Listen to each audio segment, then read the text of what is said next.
Summer heat ను cool shades తో beat చేయండి. Mister opticals mister cool offer up to 75% of in summer glasses.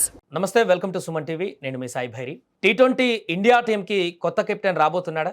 వరుసగా 2 సార్లు T20 world కప్ని గెలిపించినటువంటి captain Suryakumar యాదవ్కి ఉద్వాసన పలుకుతున్నారా? అసలు ఏం జరుగుతుంది ఇండియా టీ20 క్రికెట్ జట్లో? పూర్తిగా మాట్లాడదాం. మనతో పాటు స్పోర్ట్స్ అనలిస్ట్ సిహెచ్ వెంకటేష్ గారు జాయిన్ అవుతున్నారు. సార్ నమస్తే సార్. సార్, ఒకటి సూర్యకుమార్ యాదవ్ని తప్పిస్తున్నారనేటువంటి వార్త ఒకటి, ఆ ప్లేస్లో శ్రేయస్ అయ్యర్ని టీ20 కెప్టెన్గా పెట్టబోతున్నారనేటువంటి ఒక అంశం. నిజంగానా సూర్యకుమార్ని తప్పిస్తున్నారా? కెప్టెన్గానే తప్పిస్తున్నారా? అసలు మొత్తం టీం నుంచే తీసేస్తున్నారా?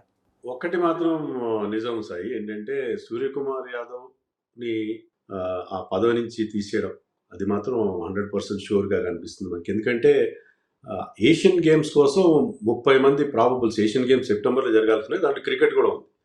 దానికోసం ఇండియన్ ఒలింపిక్ అసోసియేషన్కి మన బీసీసీఐ వాళ్ళు 30 మంది ప్రాబబుల్ ప్లేయర్స్తో లిస్ట్ సబ్మిట్ చేశారు. ఆ 30 మంది నుంచి టీంని సెలెక్ట్ చేస్తారు. అది కూడా టీ20 ఫార్మాట్లో జరుగుతుంది. సో దాంట్లో సూర్యకుమార్ యాదవ్ పేరు లేదు. అది క్లియర్ ఇండికేషన్. అంటే అతను కెప్టెన్ పేరే లేదంటే ఇంకా ఎవరెవరో ఉన్నారు దాంట్లో. ఇటీవల కాలంలో టీ20స్లో ఆడని ప్లేయర్స్ కూడా ఉన్నారు. 30 మంది అంటే చాలా మంది ఉంటారు కదా. కానీ సూర్యకుమార్ యాదవ్ పేరు లేదు. దాంట్లో స్పష్టంగా అర్థమవుతున్న విషయం ఏంటంటే అతన్ని రీప్లేస్ చేస్తారు. చాలా అన్ఫార్చునేట్. ఎందుకంటే అతను ఆడిన లాస్ట్ మ్యాచ్లో మనకి వరల్డ్ కప్ టైటిల్ గెలిపించి పెట్టాడు. గతంలో రోహిత్ శర్మ విషయంలో ఇలాగే జరిగింది. ఛాంపియన్స్ ట్రోఫీ అతను గెలిపించిన తర్వాత అతని క్యాప్టెన్సీని తొలగించారు. టీంలో కొనసాగుతున్నాడు వన్డే టీంలో, బట్ క్యాప్టెన్సీని తప్పించారు. అలాగే సూర్యకుమార్ కూడా అతను టైటిల్ గెలిపించి పెట్టాడు, ఏషియా కప్ గెలిపించి పెట్టాడు. ఒక్క బయలాటరల్ సిరీస్లో కూడా మనం ఓడిపోలేదు అతని క్యాప్టెన్సీలో. చాలా మంచి క్యాప్టెన్సీ రికార్డు ఉంది. కానీ అతన్ని ఇప్పుడు తొలగించే పరిస్థితి రావడానికి కారణాలు 2-3 కనిపిస్తున్నాయి మనకు. ఒకటి ఏంటంటే అతని age is not on his side. Is 35. Next world cup ఒక 2 ఏళ్ల తర్వాత ఉంది. సో అప్పుడు 37 ఇయర్స్కి అతను టీంని లీడ్ చేయగలడు అనేది ఒకటి. రెండోది, అతని ఫామ్ ఏమాత్రం బాగలేదు ఇటీవల కాలంలో ఫామ్ చాలా అటు ఐపీఎల్లో కూడా ఈ సీజన్లో అసలు ఏమాత్రం బాగలేదు. ఇండియాకి ఆడిన మ్యాచ్లో కూడా ఎప్పుడు కూడా క్యాప్టెన్సీ బాగా చేస్తున్నాడు, కానీ పర్సనల్ ఫామ్ చాలా దెబ్బతింది. మూడోది ఏంటంటే అతనికి ఏదో చేతికి రిస్ట్ ఇంజరీ ఉన్నట్టుగా ఉంది. దాన్ని అతను పెద్దగా పైకి చెప్పకుండా దాంతోనే కొనసాగుతున్నాడు. గతంలో లాగా అతని స్ట్రోక్ ప్లే కూడా లేదు. ఎన్ని కారణాల వల్ల అతను తొలగించి అతను టీంలో అతను ప్లేస్ పెట్టే అవకాశం లేదు. క్యాప్టెన్సీ విషయంలో కాదు, కానీ ఇంత కాంపిటీషన్ ఉంది, బోల్డ్ అండ్ ప్లేసెస్ ఉన్నాయి. ఇప్పుడు అతను ఆడే నెంబర్ 4 పొజిషన్ కోసం మీకు రెడీగా శ్రేయస్ అయ్యర్ ఉన్నాడు, రజత్ పాటీదార్ ఉన్నాడు, ఇంకా చాలామంది సిద్ధంగా ఉన్నారు అతని ప్లేస్లో ఆడడానికి. సో అలాంటప్పుడు అతని టీంలో కంటిన్యూ చేసే అవకాశం లేదు, ఏజ్ రీచ్ కానీ మరో రీచ్. అందుకని అతన్ని రీప్లేస్ చేయడం ఆల్మోస్ట్ సర్టెన్గా ఉంది. అదిగాక ఇటీవల కాలంలో ఏం చేస్తున్నాడు సెలెక్టర్స్, వాళ్ళు తీసుకునే ఇలాంటి టఫ్ డెసిషన్స్ గురించి ముందుగానే ఉపందిస్తున్నారు, ముందుగానే లీక్ ఇస్తున్నారు. ఆ లీక్ వల్ల మనకి ఈ లోపల షాక్ మనకి ముందుగానే లైట్గా తెలుస్తుంది, తర్వాత వాళ్ళు అఫీషియల్గా అనౌన్స్ చేస్తున్నారు. సో ఆ రకంగానే ఈ లీక్ కూడా బయటకు వచ్చినట్టుగా కనిపిస్తుంది. సో ప్రధానంగా ఇప్పుడు కెప్టెన్సీ విషయంలో, కొత్త కెప్టెన్సీ విషయంలో శ్రేయస్ అయ్యర్, సంజు శాంసన్ 2 పేర్లు ప్రధానంగా వినపడ్డాయి. దీంట్లో సెలెక్టర్ కమిటీలో గౌతమ్ గంభీర్ ఒకవైపు, అజిత్ అగర్కర్ ఒకవైపు, ఇలా డిఫరెంట్ టాక్ కూడా నడిచినట్టుగా వార్తలు అయితే బయటకు వస్తున్నాయి సార్. అంటే సంజు శాంసన్ని కెప్టెన్ చేయాలని గౌతమ్ గంభీర్, లేదు అజిత్ అగర్కర్ శ్రేయస్ అయ్యర్ని చేస్తేనే లాంగ్ లైఫ్ ఉంటుంది, లేకుంటే కన్సిస్టెన్సీ ఉండట్లేదు సంజు శాంసన్కి అని చెప్పినట్టుగా ఇంకొక వార్త కూడా వినపడుతుంది. సో ఇద్దరు కెప్టెన్సీలో ఇప్పుడు బీసీసీఐ తీసుకునేటువంటి నిర్ణయం ఏ రకంగా ఉండొచ్చు అంటారు? అంటే ఇప్పుడు లీక్ బయటకు వచ్చిందండి, శ్రేయస్ అయ్యర్ పేరు ప్రముఖంగా వినిపించింది. శ్రేయస్ అయ్యర్ తర్వాత మనకి తిలక్ వర్మ అండ్ ఇషాన్ కిషన్. మీరంటే సంజు శాంసన్ గురించి కూడా కొన్ని వెబ్సైట్లు రాసే అతని గురించి కూడా, కానీ మీరన్నా కూడా జరిగి ఉండొచ్చు. సంజు శాంసన్ వైపు గంభీర్ మొగ్గితే Agarkar must have wanted Shreyas Iyer.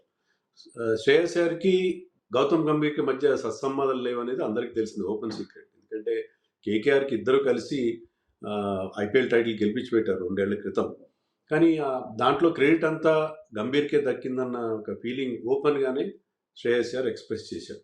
So తర్వాత ఇండియన్ టీంలో వన్డే టీంలో గౌతమ్ గంభీర్ కోచ్గా ఉన్నప్పుడు శ్రేయస్ అయ్యర్ ఆడుతున్నాడు, కానీ అతనికి సరైన ఇంపార్టెన్స్ రావట్లేదు, ముఖ్యంగా టీ20 టీంకి దూరంగా పెడుతున్నారు ఫీలింగ్ ఉంది. సో ఈ కారణంగా మీరు అన్నమాట కరెక్టే కావచ్చు. కానీ ఇప్పుడు ఏంటంటే తాజాగా నిన్న ఈవినింగ్ వచ్చిన వార్తలు ఏంటంటే కొన్ని న్యూస్ ఛానల్స్, నేషనల్ ఛానల్స్ కూడా డైరెక్ట్గా ప్రకటించేసినాయి ఏంటంటే Shreyas Iyer will be the next India T20 captain. So వాళ్ళకి ఖచ్చితమైన సోర్స్ల నుంచి, అంటే సెలెక్టర్స్ నుంచో బీసీసీఐ పెద్దల నుంచో ఈ లీక్ అనేది డైరెక్ట్గా వచ్చింది. టీమ్ సెలెక్షన్ శనివారం రోజు జరుగుతుంది.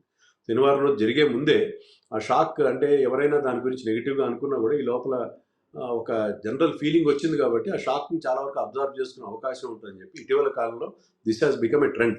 అంటే ముందుగానే ఒక లీక్ రిలీజ్ చేయడం, అది తర్వాత చూస్తే అదే నిజం అవుతుంది. సో ఆ న్యూస్ ఛానల్స్ ఎంత కాన్ఫిడెంట్గా చెప్తున్నాయంటే, చాలా important news channels, national channels, Shreyas గారు నెక్స్ట్ T20 కెప్టెన్ అయిపోయినట్టే చెప్తున్నారు. సో మీరంటే సంజు శాంసన్ కానీ, తిలక్ వర్మ కానీ, తర్వాత Ishan Kishan and current India T20 vice captain Axar Patel, వీరందరూ వెనక్కి వెళ్ళిపోయారు.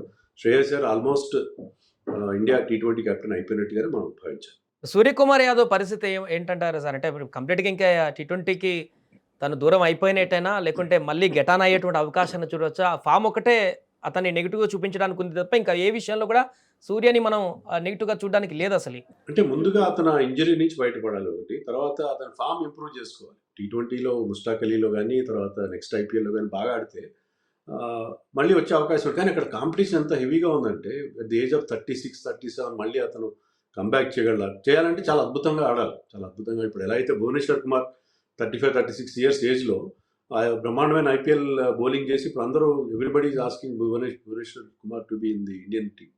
సో అలాంటి ఒక ఎక్స్ట్రాడినరీ పర్ఫార్మెన్స్ ఇస్తే తప్ప I think Suryakumar Yadav must have played his last international match అనుకోవచ్చు. ఎందుకంటే టెస్ట్లో కానీ, వన్డేల్లో కానీ అతను ఆడినా పెద్దగా పర్ఫామ్ చేసింది లేదు.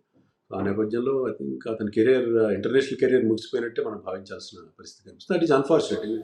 చాలా మంచి ప్లేయర్ అతను, ఒకప్పుడు వరల్డ్ నెంబర్ 1గా ఉండేవాడు. So I think he has done really well for India as captain also.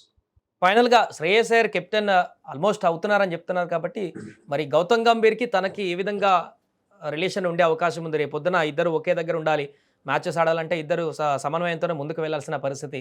So దీన్ని ఎట్లా బిల్డప్ చేసేటువంటి అవకాశం ఉంది? రాబోయే వరల్డ్ కప్కి శ్రేయస్ అయ్యర్ కెప్టెన్సీ అయితే ఏ రకంగా ముందుకు వెళ్ళే అవకాశం ఉంది? ఒకటి సాయి, ఇప్పుడు గౌతమ్ గంభీర్ ఇష్టానికి వ్యతిరేకంగా అతను అయితే సెలెక్ట్ చేసి ఉంటారు. ఇద్దరి మధ్య చిన్న చిన్న ఇష్యూస్ ఉండొచ్చు. వాళ్ళిద్దరూ అంటే విరాట్ కోహ్లీకి, గంభీర్కి మధ్య ఓపెన్గా మనం కొన్ని క్లాషెస్ చూసాం. మనం అలాంటి సీరియస్ వ్యవహారమే ఉండట్లేదు.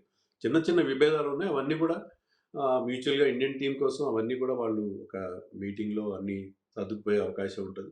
సో అంత సీరియస్ ప్రాబ్లమ్స్ అయితే వాళ్ళిద్దరి మధ్య ఉన్నట్టుగా లేదు కాబట్టి in the interest of Indian cricket వాళ్ళిద్దరూ అవన్నీ కూడా ఎలాంటి డిస్ప్యూట్స్ ఉన్నా వాటిని అన్నింటినీ కూడా సమస్యపోయేలా చేసుకుంటారు అని మనం ఎక్స్పెక్ట్ చేస్తాం. సో గౌతమ్ గంభీర్ పూర్తిగా వ్యతిరేకంగా ఉన్న టైంలో అతను తీసుకొచ్చి పెడితే టీంకి నష్టం జరుగుతుంది తప్ప లాభం జరగదు. అతను కోచ్గా ఉన్నప్పుడు కోచ్ గ్రీన్ సిగ్నల్ ఇచ్చినాకనే అతన్ని కెప్టెన్గా అపాయింట్ చేసే అవకాశం ఉంది. అండ్ శ్రేయస్ అయ్యర్ డిజర్వింగ్ కూడా, ఎందుకంటే అతను IPLలో అతను ఆడిన పర్ఫార్మెన్స్ 3 టీమ్స్ని ఫైనల్స్ తీసుకెళ్ళిన, అందులో ఢిల్లీ అండ్ పంజాబ్ లాంటి టీంలు గతంలో ఎప్పుడు ఫైనల్కి రాని టీమ్స్ని అతను తీసుకెళ్ళి ఫైనల్ దాకా తీసుకెళ్ళాడు. అలాగే KKR కూడా 10 సంవత్సరాల పైగా దాటిన తర్వాత అతను మళ్ళీ టైటిల్ గెలిపించి పెట్టాడు. సో అతని క్యాప్టెన్సీ క్రెడెన్షియల్స్ చాలా స్ట్రాంగ్గా ఉన్నాయి. బ్యాటింగ్ కూడా బాగా చేస్తాడు. ఒకప్పుడు అతనికి బౌన్సర్ ఆడడంలో వీక్నెస్ ఉండేది, దాన్ని కూడా అతను ఓవర్కమ్ అయ్యాడు కాబట్టి ఇట్స్ ద రైట్ క్యాండిడేట్ కూడా మనం అనుకోవచ్చు.